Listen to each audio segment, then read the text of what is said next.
दोस्तों, आज हम हनुमान जी के एक ऐसे चमत्कार के बारे में बताएंगे जिसे सुनकर आपको यकीन हो जाएगा कि भगवान सच में होते हैं और आपको इस सच्ची घटना से पता चल जाएगा कि हनुमान चालीसा में कितनी शक्ति होती है।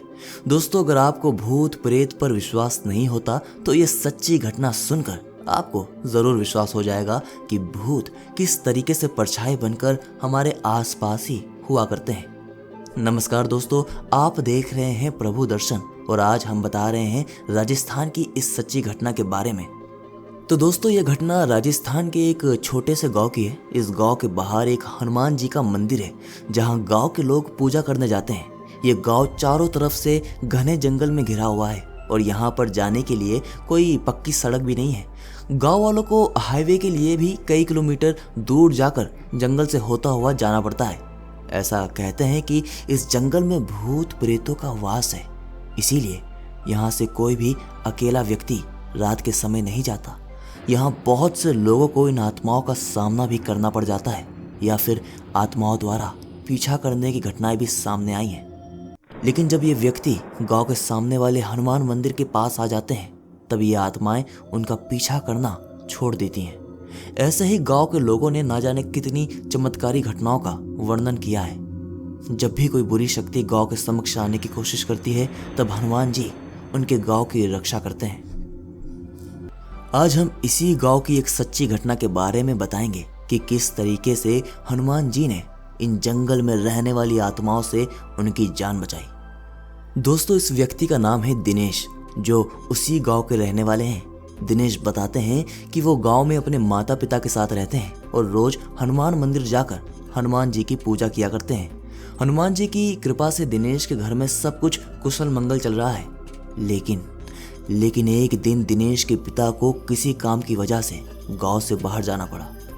तब वो उसी जंगल के रास्ते से पैदल ही निकल पड़े और शाम को लौटते समय जब अंधेरा हो गया था तो उनको एहसास हुआ कि कोई परछाई उनका पीछा कर रही है। तभी दिनेश के पिता दौड़ते हुए गांव में वापस आ गए। तब गांव में पहुंचने के बाद उनकी तबीयत अचानक से खराब हो गई और उनको बहुत तेज बुखार आ गया। दिनेश अपने पिता की तबीयत खराब देखकर चिंता में पड़ गया। तभी गांव वालों ने दिनेश को वैद्य बुलाने को कहा, लेकिन वो वैद्य उस जंगल के पार रहता था। उस समय रात बहुत हो गई थी और रात के समय जंगल से जाना बहुत खतरनाक हो सकता था, क्योंकि रात के समय ही जंगल में बुरी शक्तियों का साया अधिक बढ़ जाता है। इसीलिए दिनेश की पत्नी उसे गांव से बाहर जाने के लिए बार बार मना कर रही थी। लेकिन दिनेश को अपने भगवान हनुमान जी पर बहुत अधिक विश्वास था। इसीलिए दिनेश ने फैसला किया कि वो वैद्य को बुलाने रात के समय ही जाएगा और अपने पिता की जान बचाएगा। दोस्तों, अमावस्या की रात की वजह से जंगल में घना अंधेरा था। दिनेश अपनी साइकिल को काफ़ी तेजी से भगा रहा था, लेकिन जंगल में थोड़ी दूर जाने के बाद दिनेश की साइकिल की गति अचानक धीमे होने लगी।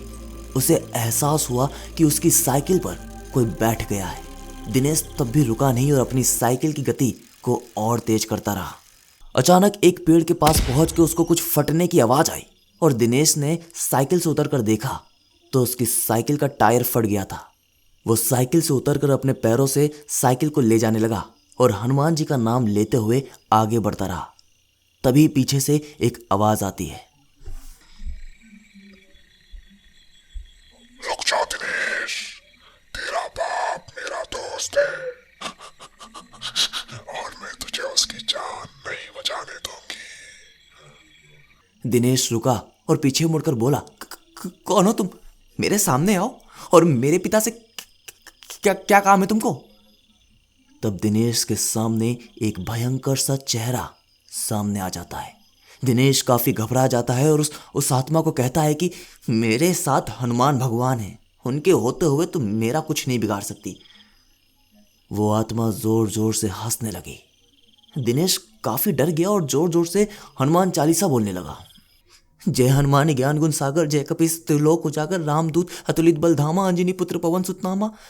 तब अचानक आसमान से बिजली कड़की, जंगल में सब शांत सा हो गया। दिनेश ने देखा कि वो आत्मा भी वहां से जा चुकी है। फिर दिनेश दूसरे गांव से वैद्य को लेकर लौट आया। दिनेश ने हनुमान का सिंदूर अपने पिता के मस्तिष्क पर लगाया और दिनेश के पिता का बुखार उतरने लगा। तब दिनेश ने गांव में सबको जंगल में होने वाली घटना को बताया और सारे गांव वालों ने मिलकर हनुमान जी को नमस्कार किया। तो दोस्तों, दुनिया में बुरी से बुरी शक्ति भी हनुमान भक्त का कुछ नहीं बिगाड़ सकती। ये बात बिल्कुल सच है। तो दोस्तों, अगर आपको हमारी ये वीडियो पसंद आई, ये सच्ची घटना पसंद आई, तो इस वीडियो को ज़्यादा से ज़्यादा लाइक करें, इसको शेयर करें और कमेंट में जय हनुमान लिखना ना भूलें।